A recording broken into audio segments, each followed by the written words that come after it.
Բարի երեկո սիրելի հեռուստադիտող 5-րդ եթերում հարցազրույցն է։ Այսօր զրուցելու եմ մեդիա փորձագետ Տիգրան Քոչարյանի հետ։ Պարոն Քոչարյան, շնորհակալ եմ հրավերս ընդունելու համար։ Ողջույն։ Պարոն Քոչարյան, Շահին Մուստաֆայևը, Ադրբեջանի փոխվարչապետը, ժամանել է Հայաստան, ընդ որում Հայաստանի իշխանությունները չեն բացահայտում, թե ինչ օրակարգով են ժամանել Հայաստան։ Իհարկե, այսքան չէին անհանգստանա, եթե Շահին Մուստաֆայևը լիներ օրինակ Ֆրանսիայի փոխվարչապետը կամ Ռուսաստանինը, սակայն նա հանդիսանում է Հայաստանի նկատմամբ տարածքային պահանջներ ներկայացնող ու Արցախի ժողովրդի դեմ ցեղասպանական գործողություններ իրականացրած Ադրբեջանի փոխվարչապետը։ Ինչ եք կարծում, ինչ օրակարգեր կարող են լինել նրա այցի ընթացքում։ Տարբեր օրակարգեր, որոնք հիմնականում ուղղված են Ադրբեջանի շահերի սպասարկմանը Հայաստանում, հետաքրքիր զուգադիպությամբ ժամանելու օրը Երևանի բոլոր հրապարակներում պարարվեստի, այսպես ասենք, պարեր էին,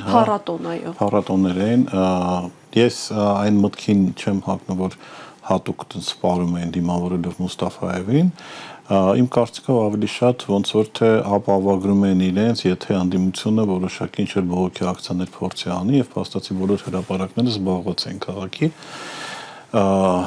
Այսինքն այն, որ այդ այցը պլանավորված էր շատ վաղուց եւ միանգամից չի եղել, դա կոնկրետ այդ փաստով ապացուցում է, իսկ օրակարգերը շատ են, անկլավներն են, ճանապարհներն են, այդ ճանապարհն է, որ Ադրբեջանը Զանգեզուրի Միջանցքի ասում, հնարավոր է այսպիսի ինֆորմացիա կար նաև մամուլում, որ խոսքը գնում է ադրբեջանցիների վերադարձի մասին որոշակի գյուղեր, այսպիսի ինֆորմացիա տարածվեց եւ տեսեք շատ ծածուկ արեցին, հա, ոչ մեկ չգիտեր, որ գալիս է, պատահական նկարեցին Զվարթնոցում, հետո նոր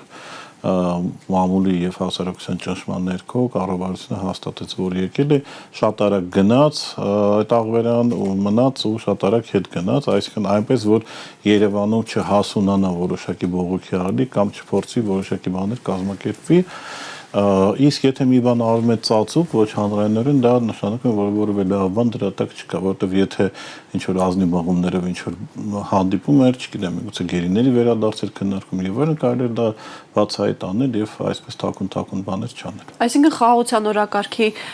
կոնտեքստում հաստատ չի եղել այդ այցելությունը։ Նիկոլ Փաշինյանի խաղաղության օրակարգի։ Սա եղել է Ադրբեջանի օրակարգում, օրակարգի ներքո, որն է Ադրբեջանի օրակարգը, դա մենք կարող ենք իմանալ, եթե ասած չտա հունիսի 7-ին վերընտրվի Նիկոլ Փաշինյանն, այդ ժամանակ մենք ամբողջ ադրբեջանական օրակարգը արդեն մեր վրա կզգանք։ Նախընտրական շրջանում Կարս քաղաքում ապրիլի 28-ին տեղի է ունենում Կարսի երկաթուղու հետ կապված քննարկում թուրքական եւ հայկական կողմերի միջև։ Դիվանագիտական հարաբերություններ չկան, Թուրքիան Հայաստանը շրջափակման է ենթարկել, ինքն է փակել սահմանը ու հանկարծ նման քննարկումի չի մասն է սա, պարոն Քոչարյան։ Տեսեք, կրկին մի քանի դեպք տեղի ունեցավ մինչև այդ հանդիպումը, որը նշանակում է, որ որևէ պատահական բան տեղի չի ունենում, այսինքն այս ամեն ինչը մի ուրեմն գործողության մասերն են, հա, եւ տեսեք խոսակցներ ռուսական երկաթուղու մասին, հա, կոնցեսիայի մասին, որ որոշակի խնդիրներ կան, այլ պետության փոխանցել, որոշակի ինչ որ հատվածներ կառուցելու հայտարարություններ, որ ուրեմն մեղրով անցնող հնարավոր է այդ ճանապարհը երկաթգիծը ինքը չի պատկանել ռուսական երկաթուղուն կազմակերպությանը։ Հիմա հանդիպում Թուրքիայում հապշտաբ կրկին մենք իմանում ենք ավելի շուտ ես օրինակ Թուրքիայից ինֆորմացիան իմացա, քան Հայաստանը դա հայտնեց, հա, եւ սա մի բանի մասին է նշանակում, որ որոշակի բավականին արագացված ու կրկին ծածուկ process է գնում, որը կապված է այս երկաթուղու հետ եւ շատ հավանական է, որ որոշակի պայմանավորվածներ են ձեռք բերվում, որպեսզի օրինակ մայիսի 3-ից 5-ը Հայաստանում որ կայանա այդ սամիթը, հա, այնտեղ այդ երկաթուղու հարցը բարձրացվի եւ միգուցե որոշակի առաջարկ ներկայացվի եվրոպացի պարտներներին, որ Հայաստանը արդեն համաձայնեցել է ընդհանրեն նույն Թուրքիայի, Ադրբեջանի հետ եւ ուղղակի Եվրոպան իր դաբրոն պետք է տա կամ միգուցե գումարներ պետք է տա, որպեսզի Հայաստանը կարողանա սկսի ռուսական կողմից կոնցեսիան դադարեցնելու գործընթացը։ Ինչու որպեսի թուրքական կողմին հանձնի, թե որպեսի նախընտրական շրջանում հնարավորություն ունենա օգտագործել այն խաղաղթուղթը, տեսեք Կարսի երկաթուղին շահագործելու ենք, օգտագործելու ենք, մեզ ռուսական վերահսկողությամբ երկաթգիծը պետք չէ։ Տեսեք, ռուսական կոնցեսիան մի փոքր երկար process կլինի խլելու, հա, այնտեղ որոշակի բաներ կան, բայց այստեղ Հայաստանի իմ կարծիքով հիմնական խնդիրը դա համոզել Եվրամիությանը կամ այլ ավելի լայն շրջանակներին, որ ինքը ի վիճակի Ադրբեջանի եւ Թուրքիայի հետ համատեղ այն պլանները իրականացնի, որոնք գծվել են Ռուսաստանին այս տարածքներից դուրս մղելու համատեքստում եւ սա լինելու է, այսպես ասենք, դեռևս ոչ վերջնական պայմանավորվածություն, բայց հստակ ուրեմն մեսեջ Ռուսաստանին, որ դու այստեղ առնվազն երկաթգծով ներկա չես լինի։ Հետագայում դա ոնց է լինելու, ես էլ եմ ասում, ամեն ինչ կախված է հունիսի 7-ից, հա, եթե Նիկոլ Փաշինյանը հաղթում է, վերընտրվում է, ապա շատ արագ Ռուսաստանը զրկվելու է այստեղ իր ունեցած սեփականությունից, տարբեր ձևերով, հա, օրինակ, ինչպես խլեցին Սամվել Կարապետյանից էլեկտրական ցանցերը, նույն ձևի խոսքը գնալու է նաև եւ Գազպրոմի մասին, եւ ատոմակայանի մասին միգուցե խնդիրը լինի, վերջնանպատակը լինելու է ռուսական ռազմաբազան այստեղից հանելու։ Այսինքն այս բոլոր քայլերը, այս տրամաբանությունը ինքը մի բանի մեջ է տեղավորվում, զրոյացնել Ռուսաստանի ներկայությունը Հայաստանում, ու դա այլ ցանցը խլելով է արվում, երկաթգծի կոնցեսիան դադարեցնելով է արվում եւ կամ այլ process-ներ, բայց այդ process-ը կա։ Սա մեկ եւ զուգահեռ իհարկե պետք է գնա Հայաստանի վիլայետացումը, հա, որովհետև Հայաստանի ներկայիս ղեկավարությունը պատկերացնում է որպես իր անմիջական դաշնակից եւ կուրատոր, երևի կարելի է արդեն տենց ասել Թուրքիային։ Պարոն Քոչարյան, տեսեք, Հայաստանի Հանրապետության մի շրջանակ կա, որը քարոզչության, համապատասխան քարոզչության ուրեմն ազդեցության տակ բոլոր մեղքերի մեջ մեղադրում է Ռուսաստանին։ Ձեր ասած վիլայեթացումը այդ մարդկանց որոշակիորեն սթափեցնելու է, թե հենց այդ հակառուսականության վրա շեշտը դնելով տանելու են վիլայեթացման։ Նայեք, թե կոշտ միջոցներով է դա դրսևորվելու։ Այդպիսի ռուսեն արտահայտություն կա, փորձեմ հայերեն թարգմանել, ասում տոմսավաճառը ինադու ոդկով կգնամ, էլի։ Այսինքն այսպիսի կատեգորիա կա, որ պատրաստ է ռուսին ինադու, հա, գնալ մտնել Թուրքիայի տակ, կոպիտ ասած, առանց հասկանալու հետևանքները, հա, որովհետև én եմ ասում շատ հավանական, որ Հայաստանի Հանրապետություն որպես ինչ որ օբյեկտ մնա, բայց իր սուբյեկտայինությունը եւ իր հայկականությունն ինքը ամբողջովին կորցրի, այսինքն մենք կունենանք թուրքական բովանդակությամբ լինի։ Հայերը կդառնան քաղաքական ազգ, հա, Հայաստանում կապրի քաղաքական ազգ, այսպես ասենք, այսինքն մարդիկ, ովքեր չունեն ազգություն, կոպիտ ասած ամերիկացիների նման։ Այսինքն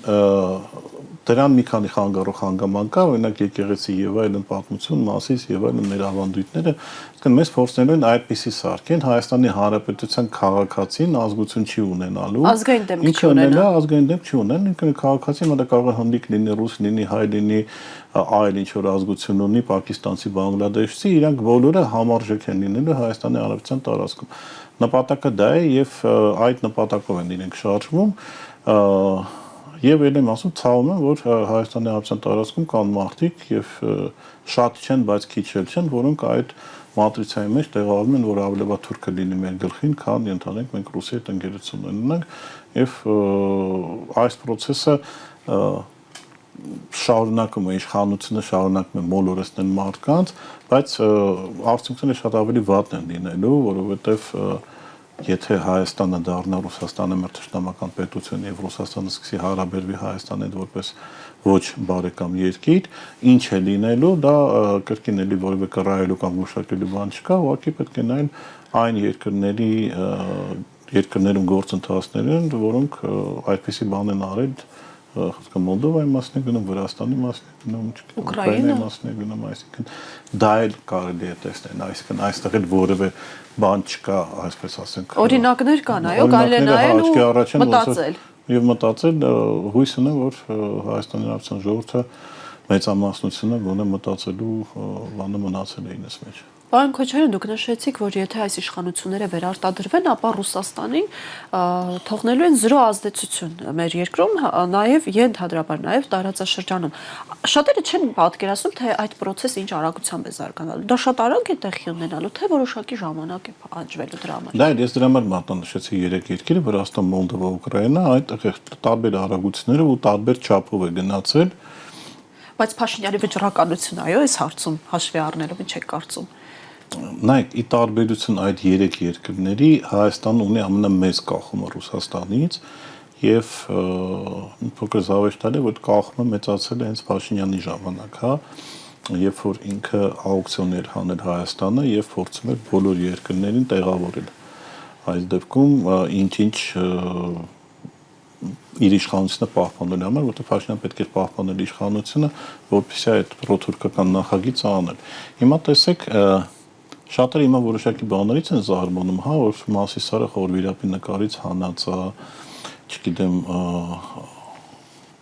հակառուսական այս ամեն ինչը, ասում են, որ Ղարաբաղ-Ադրբեջանի տարածքում է, հիմա ինքը ուզում է եկեղեցիակ հանդում, լավ անում, հա, այսինքն Իրենց ներքի գործն է, իրենց ներքին գործն է։ Բայց մենք մոռանում ենք, որ երիտասարդները չեն հիշի, բայց մարդիկ լավ հիշում են, որ 90-ականներին Լևոն Տեր-Պետրոսյանի ժամանակ խոսույթ կար, որ մեզ բանակ պետք չէ, որովհետև բանակը նյարդայնացնում է մեր հարևաններին, ստիպում է իրանց ինչ-որ վատ նայել Հայաստանի կողմ։ Այսինքն բովանդակության նմանություն կա, Մայիսի 9-ը չէր նշվում Հայաստանում 1 կամ 2 տարի, 1 տարի հաստատ չէր նշվում։ Հայաստանի նորագույն պատմության դասագրքերից դուրս էր եկել ցեղասպանության հիշատակում Աշոտ այն ժամանակ կրթության նախարարը, այսինքն ես դա ամեն ինչը տեսել եմ, ես չեմ զարմանում, հա, այն ժամանակ էլ այդպես վայվույթ կար, հիմա էլ այդ վայվույթ, ուղղակի այն ժամանակ ազգային եւ արցախյան ազգային էլիտան Արցախ եկեղեցին եւ այլն իրենք կանգնեցին այդ process-ը, կանգնեցին Լևոն Տեր-Պետրոսյանի այդ դավադի ծրագիրը, հիմա այդ կողմը պրոթուրքական կուսակցություն դասեր է քաղել այդ ամեն ինչին եւ փորձում են շատ տենց արագացված տեմպերով չանել, բայց ելի եմ ասում հստակ նպատակաուղղված անում է։ Մենք պետք է հասկանանք, որ Հայաստանի իշխանության գլխին հիմա կանգնած է մի իշխանություն, որը որևէ կապ, որևէ արգասիկ հայկականության հետ չունի։ Այդ մարդիկ ուրիշ արժեքային մատրիցա ունեն, այդ մարդիկ ուրիշ աշխարհաքաղաքական պրինցիպներ ունեն եւ այդ մարդիկ անում են այն, ինչ որ իրենց ասվել է այլ աշխարհական կենտրոններից։ Դրա համար մենք ունենք այս վիճակը, որը հույս ունեմ, էլի կրկին հունիսի 7-ին այլևս մենք Հայաստանի ապագա թրքացումից արդեն հետ կկանգնենք եւ այդ շիստիրոնքեն, հա, ինքը կֆռա հակառակ կողմը դեպի ավելի ուժեղ եւ ավելի արժանապատիվ Հայաստան։ Պարոն Քոչարյան, մայիսի 4-ից 5-ը Հայաստանում են լինելու եվրոպական երկրների լիդերները, նույնիսկ Մակրոնն է գալու, ասում են, որ այցելելու է Ծիծեռնակաբերդու մատենադարան, նաև Գյումրիում $1 միլիոն արժեցած համերգին է ներկա լինելու։ Բացի այդ, տեղեկություններ կան այն մասին, որ Զելենսկին էլ է գալու։ Փաստացի Երևանում հավաքվելու են հակառուսականության դրոշակակիրներ, այո, աշխարհի։ Ինչ է կարծում, սա ինչ ազդեցություն է թողնելու ու հիմնական ինչ մեսիջներ են հնչելու։ Սա շատ վատ ազդեցություն է թողելու հայ-ռուսական հարաբերությունների, հատկապես եթե Զելենսկին այցելի Հայաստան, տեսեք, Հայաստան այցելում են մարդիկ, որոնք թշնամաբար են Ռուսաստանի տրամադրված եւ նրանց մի մասը նույնիսկ կոչ են անում ինչ-որ միջուկային հարվածներ հասնել Ռուսաստան, նրանք ֆինանսավորում են Ուկրաինան, որը, այսպես ասենք, մահաբեր դրոններով գնդակոծում է Ռուսաստանի տարածքը եւ այդ ֆոնի վրա այդ կոալիցիան գալիս է Հայաստան եւ փաստացի Նիկոլ Փաշինյանը ջերմ իրենց դիմավորում է նույն Մակրոնին, որը այսպես ասենք հակառուսականության ռավիրաններից է Եվրոպայում եւ փորձում է ուրեմն այսպիսով ինչ որ ձևի ցավեցնել Ռուսաստան, որը ներկապային ամեն դեպքում հանդիսանում է Հայաստանի ռազմավարական դաշնակիցը, պայմանագրեր ունի, ռազմաբազա ունի եւ այլն։ Որից կախված ենք մենք։ Փաշինյանը նույնիսկ չի փորձում ինչ-որ հարաբերություններ լավացնել հենց ԱՄՆ-ի հետ կամ չգիտեմ Իրանի հետ կամ ինչ-որ այլ տարածաշրջանների, այլ ինքը այստեղ ընդունում է կոնկրետ այն մարդկանց, որոնք Ռուսաստանի թշնամիներն են եւ այսպիսի բանը եւ չի հասկացվում եւ իհարկե չեմ ուզում որ այսպիսի բան լինի, բայց որոշակի հետևանքներ Հայաստանի համար լինելու է, ընդ որում որոշակի բաներ արդեն կատարվում են, հա, որոշակի սիգնալներ Հայաստանին հասցվում են, բայց Նիկոլ Փաշինյանը մտածում է, գիտեք, առաջ ռուսներին էին ասում, որ Հայաստանն никуда не денется, հիմա Հայաստանում այնպիսի կարծիք է, որ Ռուսաստանը никуда не денется, մեկը մեր այդ լեզու են գտնելու ուզած չուզած, էլ այդպես չի եւ Իսկ միգուցե Նիկոլ Փաշինյանի նպատակը ոչ թե այդ այլ հենց թշնամի դառնալ Ռուսաստանի, պարոն Քոչարյան։ Նիկոլ Փաշինյանը ել եմ ասում, որպես պրո-թուրքական կուսակցության ներկայացուցիչ, որը իշխանության էր եկել 90-ականներին եւ որի ազդեցության տակ ինքը ձևավորվել է որպես քաղաքական գործիչ, հա, եւ սերունդներ են դաստիարակվել որոշակի դպրոցներում այդ գաղափարախոսությամբ, այդ կուսակցության ուներ երկու հիմնական գործառույթ, ուրեմն A հարաբերությունները փչացնել Ռուսաստանի հետ, B հարաբերությունները լավացնել Թուրքիայի հետ, այսինքն փոխել ռուսական անձրևանոցը, հա, թուրքականով։ Սա է իրենց նպատակը, սա է իրենց ուշնով միտքը, նույն ձև 90-ականներին ոնց իրենք այնպես արեցին, որ օրինակ տասնյակ հազարավոր Բաքվից փախած հայերը ստիպված լքեցին Հայաստանը, որովհետև հակառուսականության եւ իրենց պարտադրում են հայերեն խոսել, երբ որ այդ մարդիկ հայերենի չէին տիրապետում, հա, եւ իրենց ոչ աշխատանքի են ընդունում եւ այլն, ամեն ինչ արեցին այդ մարդիկ գնացին։ Որտեղ հայերը չէին դասավանդում։ Այն ժամանակ պետք էր Հայաստանը Ռուսաստանից փոկել, հա, եւ այն ժամանակ հիշում եք նույն Թուրքիայի հետ խաղեր էին տրվում, չգիտեմ, բաշխորոշեր լինում, ինչ որ վիճակներ գնալ գալ եւ այլն, եւ նույնը մոտավորապես հիմա է տեղի ունենում եւ իրենք այդ իրանց ընտրած ճանապարհից չեն հետ կանգնելու, բազմիցս ասել եմ, Նիկոլ Փաշինյանը չի հանդիսանում հակառուս, պրոռուսական, պրոարևմտյան, պրոամերիկյան, պրոադրբեջանական, պրոիսրայելական մարդը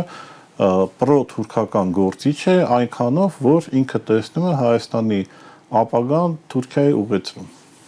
Երկրորդ նախագահ Ռոբերտ Քոչարյանը իր վերջին ոդկասթի ժամանակ ասաց, որ եթե հանկարծ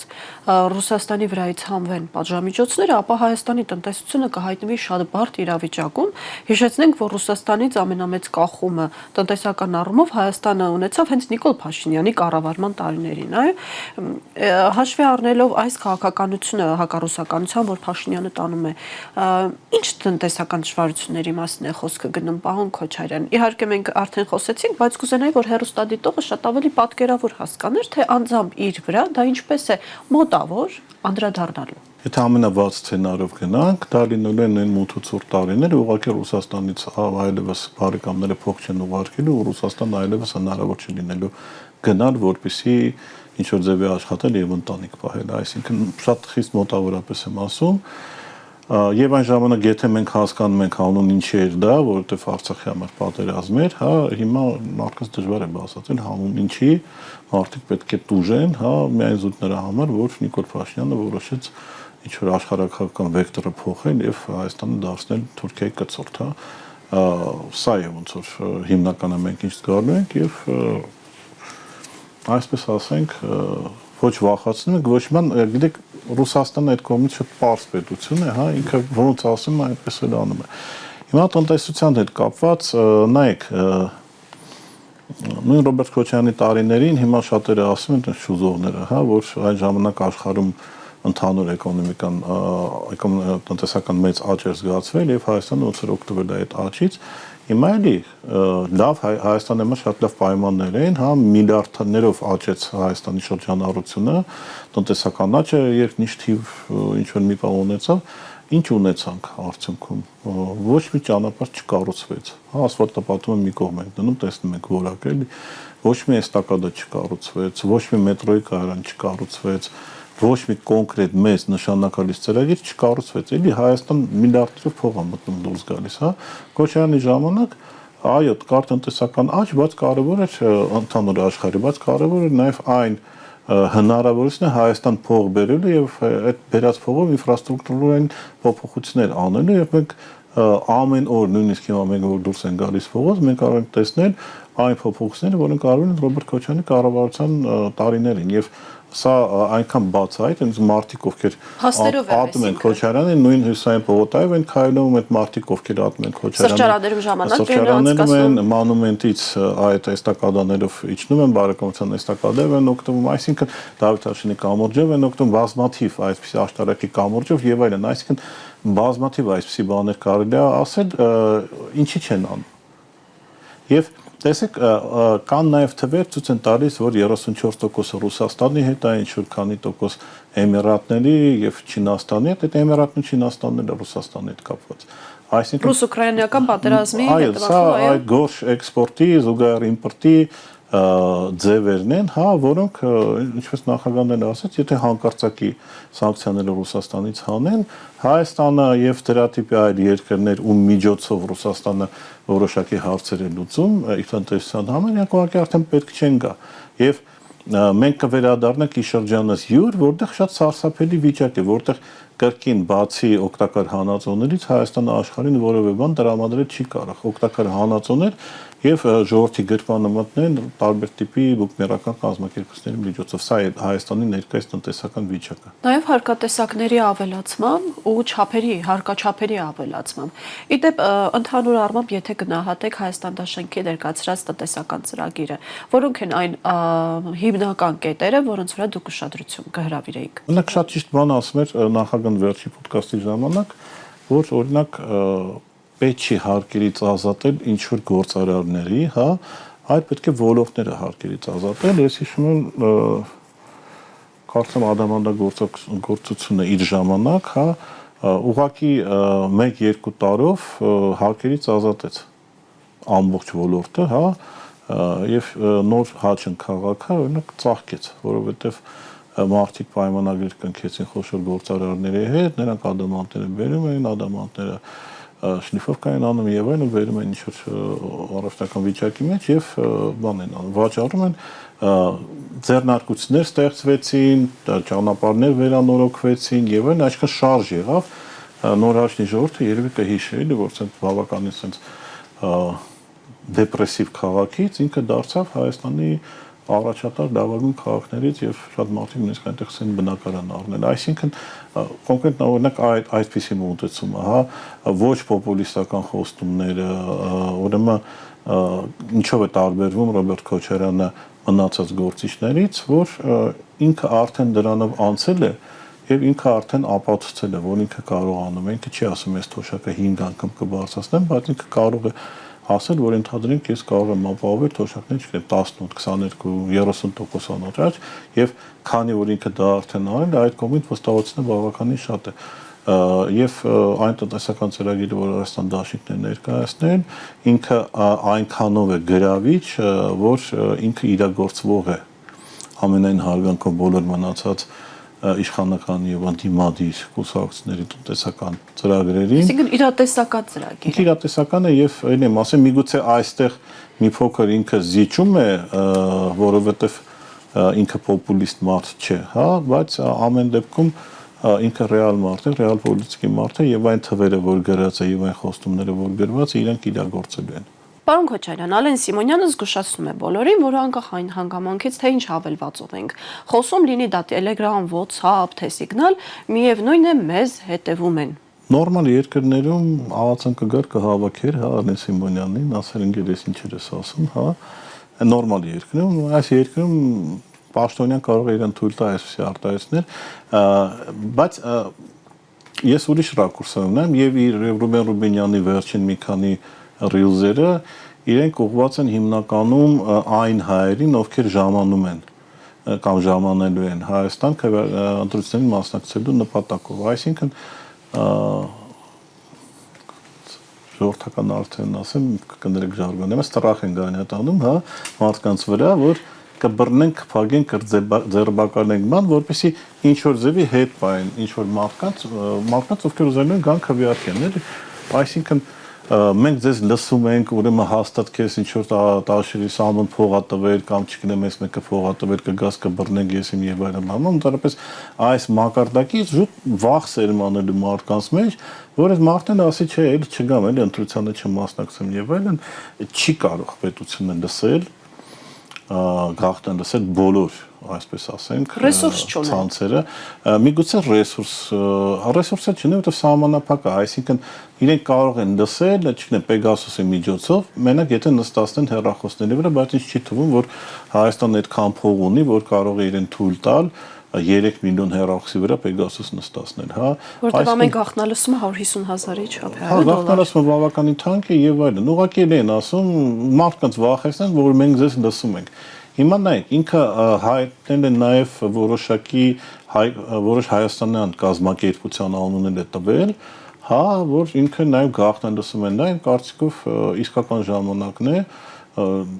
բարձրաձայնեմ հայտ կազմակերպել Զանգին, հա, որ Զանգին դատի տա Արմեն Սիմոնյանն եւ ասի ոնց թե բան։ Մենք մեր հաջախորդներին ասում ենք, որ մենք պաշտպանված ենք, մեր խոսակցների հնարավոր չի գաղտնալսել, բայց ոնց ստացվել, որ Զանգին կարելի է գաղտնալսել, էլի։ Այսինքն ինքը նաեւ որոշակի գործարար ռեպուտացիան է դիպչում եւ ելն եմ սպասում, եթե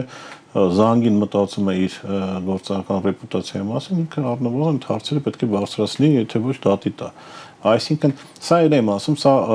ոչ թե այդքան լուրջ է, ինչքան էլ մարդկանց վախեցնելու բան է եւ Հայաստանում իրենք փորձում են սերմանել այդ տոտալ վախը, բայց էլ եմ ասում, մարդիկ ովքեր իրականությունից գիտեն, հա, միգուցե կարելի է, չգիտեմ, լսել Viber-ը, կարելի է լսել WhatsApp-ը, Instagram-ը եւ Facebook Messenger-ը, չգիտեմ, դատարանի որոշումը բան անել, բայց գիտեք, նույն Messenger-ները, հա, եւ ադմինիստրացիաները, իրենք որ տեսնում են, որ տոտալ մեծականակ բաներ են գալիս իշխանությունից, իրենք արդեն գերադասում են որևէ բան չհայտնել, որովհետև պատկերացրեք, որ մարդիկ սկսեն հրաժարվել ընդհանրապես Facebook-ից, չգիտեմ, Telegram-ից եւ այլն մնացածներից։ Դա իրենց ձեռք չի տալիս, որովհետև իրենք առաջի հերթին բիզնես հարթակներ են։ Այսինքն իրենց վարկանիշին է դա հարվածել։ Իրենց վարկանիշն է հարվածել, ելեմ ասեմ, մի բանը, որ մի տարեկան 10-15 դիմում գա բանից կառավարությունից, դատարանի որոշումով, որ խնդրում ենք այս մարդկանց բացահայտեք, փակեք եւ այլն, մյուս բանը, որ հազարավոր, տասնյակ հազարավոր մարդկանց վրա սկսելու է ինչ-որ բաներ գալ, հա, սապրոսներ գան եւ էլի աշխարհի փորձը ցույց է տալիս, որ այդ դեպքում սկսում են մերժել, որովհետեւ մարդիկ հենց հասկանան, որ նույն Facebook-ից օգտվել դա վտանգավոր է իրանց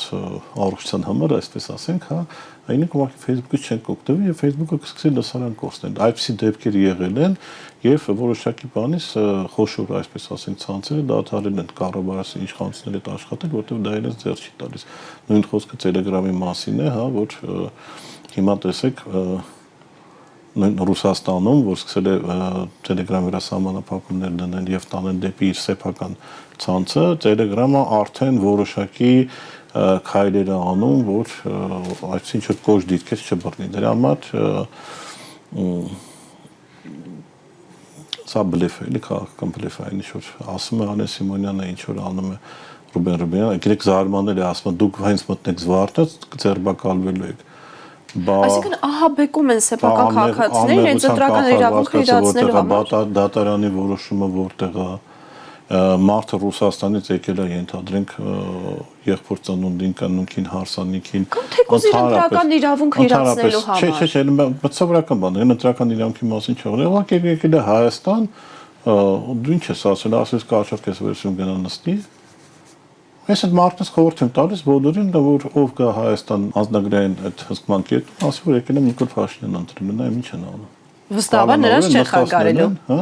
նստածներ, թող բոլորը գան, ասեն են եկել եք նամանավանդ բան, մեծը Նիկոլ Փաշինյանն ասել է, որ Ռուսաստանի բոլոր հայերը իրեն են ընտրելու։ Իսկ այդ մարդիկ հանգիստ եկեք, ասեք Նիկոլ են ընտրելու։ Փառք ասա Նիկոլ եք, սովորացրել են հայ ժողովրդին խաբել, հա, ընդհանրենք փող վերցնեն մեկից եւ գնան ինչ-որ ուրիշին կամ խոստում տան մեկին գնան ուրիշին ընտրել։ Դե տենց է, ուրեմն այլ եմ ասում, կոչ եմ անում բոլոր քաղաքացիներին անխտիր Ռուսաստանից են գալիս, Ամերիկայից, Ֆրանսիայից եւ որտեղից, եթե իրենց այսպիսի հարցակնություն անում, ասել որ մենք Նիկոլի ենք ընտրում, մերնեք Նիկոլի ջանին։ Իսկ Նիկոլ Փաշինյանի քաղաքական թիմի անդամների նմանատիպ հայտարարություններ ինչի մասին են խոսում, իրենց վիճակը այնքան ծանր է, որ ստիպված նմանատիպ մանիպուլյացիաների են դիմում, թե ապահովագրում են։ Չէ, իհարկե, տեսեք, Նիկոլ Փաշինյանը միտեղ ասում է, որ իրենք համանրական մեծամասնություն են հավաքելու եւ այդ երրագլուխարեշը չի մտնելու ազգային ժողով։ Բա եթե դու տենց համանրական մեծամասնություն ունեցած տղա ես, այն չես ընկել կանդազ ես փակում, չգիտեմ, Սամվել Կարապետյան տնային կալանք ես տալիս, խոչընդոտում ես մարդկանց։ Հա, Ռուսաստանից էլ 3 միլիոն մարդ չեկավ, որ քեզ ինչ որ բան ունի խանգարի, կամ ինչ գիտես, այդ 3 միլիոն մարդուց կամ 2 միլիոն կամ չգիտեմ, իրականում թիվը շատ ավելի փոքր է, ինչքան են իրականում այս մեկի համար քվեարկում, այն մեկի համար, այսինքն դու ինչից ես վախենում։ Եթե դու միլիոնանոց տղա ես, հա 2/3-ը ցանրական մեծամասն մոտարապես 1 միլիոն ընտրող դու պետք է ունենաս։ Հայ դու միլիոնանոց տղա ես, դու ինչ ես 100,000-ից 200,000-ից վախենում։ Այսինքն իրավիճակը այլ է։ Եվ ինքը շատ լավ գիտի իրավիճակը ինչպիսին է, դրա համար փորձում է ամեն ձև խոչընդոտելու եւ հասկանալով, որ ներկայային առաջատարը ուժեղ Հայաստանն ինքը փորձում է մաքսիմալ վնաս տալ ուժեղ Հայաստանին, հա, եւ այդքան էլ վստահ չի իր, այսպես ասենք, շռնդալից հաղթանակին, ոչ թե 2/3, նույնիսկ մեծամասնություն ինքը չի հավաքում ու չի հավաքելու։ Եվ ընդդիմությունը այստեղ ուրիշ բանի պետք է պատրաստ լինի, պետք է պատրաստ լինի, որ անկախ արդյունքներից շատ հավանական Նիկոլ Փաշինյանը իրեն հաղթող հայտարարի եւ այդպիսի խոցակներ կան արդեն, հա, եւ այդպիսի տրամադրություններ կան եւ արդեն ինչ ընդդիմությունը պետք է իմանա։ Իսկ ինչ քայլեր պետք է ձեռնարկի, ինչ կարող է անել ընդդիմությունը։ Դե մեծ մարդիկ են իստում գիտեն ինչ քայլեր պետք է անեն եւ ոնց պետք է անեն, պլան B ունենան, C ունենան, D ունենան, Չ ունենան, այսինքն ուղղակի պետք է պատրաստ լինել, որ Նիկոլ Փաշինյանն այն կերպարը չի, որ տեսնի, որ պարտվել է եւ ասի լավ, ես պարտվեցի, ես գնացի, չկա։ Շնորհավորի իր քաղաքական հակառակորդներին, ինչպես Օրբանը արեց։ Նույնիսկ ինչ որ այդպիսի մի բանականության նշույլ իր մոտ առաջանա, իր թիմը չթողի դա անել, որովհետեւ ինքը ամբողջ թիմը սարքել է մի վախեցած, այսպես ասենք, իրենց ճակատագրով մի խումբ, հա, որի միակ փրկությունը, հա, եւ միակ ֆիզիկական անվտանգությունը դա Նիկոլ Փաշինյանի վերընտրվելն է։ Այսինքն իրենք հենց այնպես իրեն չեն թողի, որ ինքը նույնիսկ մեկ էլ տեսար ինչ որ դեմոկրատն է ուղեղի մեջ բան պատած եւ ինքը իրոք դարձավ ժողովրդավար մարդ, հա, ասի վայ չէ, բան ժողովուրդը որոշել է sense կանեմ, չէ, այդպեսի բան չի ներ, ասում որ արդեն մնացածը ընդդիմությունը պետք է հասկանա, ոնց է վերահսկում process-ը, ընդդիմությունը պետք է հասկանա, որ Եվրոպական միությունը դրոշմելու է բոլոր հնարավոր ընտրակեղծիքները եւ Նիկոլի արածները, հա, արդեն մենք տեսնում ենք խայտարակ կաշառքներ են բաժանվում ժողովրդին, թոշակների տեսքով, չգիտեմ 30,000 դրամի ցանցի միջոցով եւ այլն բանում, այսինքն Իմ քայլի հիմնադրամը բարեգործական ակցիաներ է անում, չնայած մյուսներին համար այդ ամենի բյուջեից ինչ որ բան, չգիտեմ միլիոններ է թափվում եւ այլն, բան սուբվենցիոն ծրագրերն են, չգիտես ինչի մխոդի տալիս մեր շքամուտքն են ռեմոնտ անում, չգիտեմ քանի տարի անց ու շատ խայտարակ ձևի են ռեմոնտ անում, հա, այսինքն ամեն ինչ ինքը անելու է մաքսիմալ ձևի բյուջեն մսխելու է, որովհետեւ ինքը այդ հաղթանակը ձեռք բերի, ու այստեղ ասեմ, այստեղ ընդդիմությունը անելիք ունի ընտրություններից առաջ, ընտրությունների օրը եւ ընտրություններից հետո։ Այսինքն, եթե ընդդիմությունը կարողանա պաշտպանի իր ձայները, եթե ինքը կարողանա պաշտպանի Հայաստանի Հանրապետության ընտրողի քվեն, հա, մենք հունիսին կունենանք այլ վարչապետ։ Եթե չկարողանան, եթե պարակտիչ գործողություններ լինեն, եթե ընդդիմության մի թևը ընդունի, որ չգիտեմ Նիկոլ Փաշինյանը հաղթել է, հա, եւ այլն, այսինքն ներսից խփելով ընդդիմության, ապա հա կարող է որևէ բան չստացվի։ Բայց էլ եմ ասում, ընդդիմությունը, եթե որոշել է, որ գնում է ընտրությունների, ինքը նաեւ պետք է այդ բոլոր բաները գծի, ինչ կլինի ընտրությունների նախորդ օրերին, ընտրության օրը եւ ընտրություններից հետո։ Պարոն Քոչարյան, շնորհակալ եմ հետաքրքիր զրույցի համար։ Ես եմ շնորհակալ։ Հարգելի հեռուստադիտողներ, հիշեցնեմ այսօրվա իմ հյուրն էր մեդիափորձագետ Տիգրան Քոչարյանը։ Հաջողություն։